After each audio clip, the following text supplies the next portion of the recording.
what I can show you now is something that's already been prepared, and this is the program for a song of ours called Slings and Arrows, and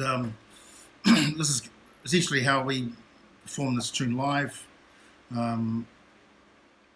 Without a drummer and without a bass player, I have all the rhythm section and bass parts and other kind of assorted sounds that are kind of help support the tune.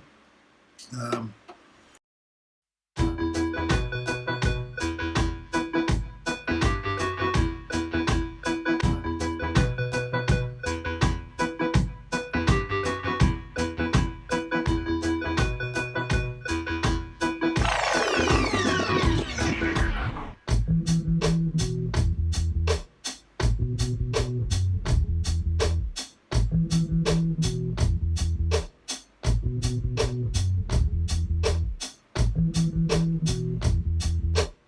It's a little bit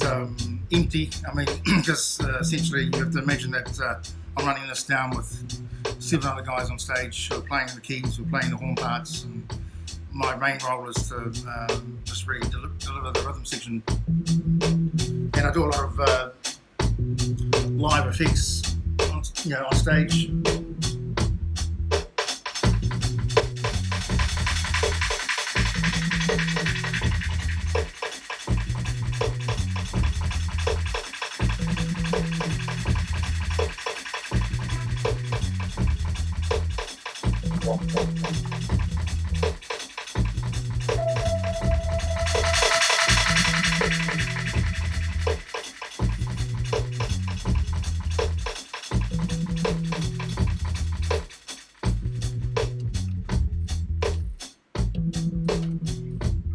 Excuse me.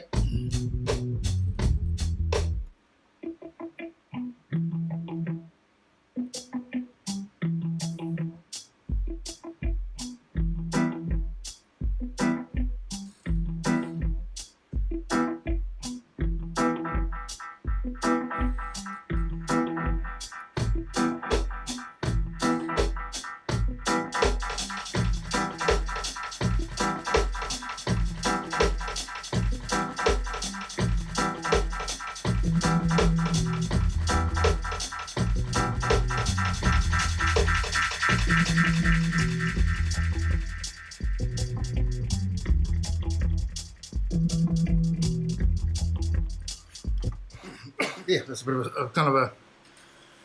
insight to how it kind of all develops live, and that really just that whole simple process does actually derive from how a lot of this really early roots in Jamaican music was made on 4 tracks and 8 tracks, where they just simply were dealing with a few tracks and a lot of kind of performance mixing, a lot of live effects, and didn't have the luxury in those days, and in Jamaica itself, because it wasn't not a seriously wealthy place,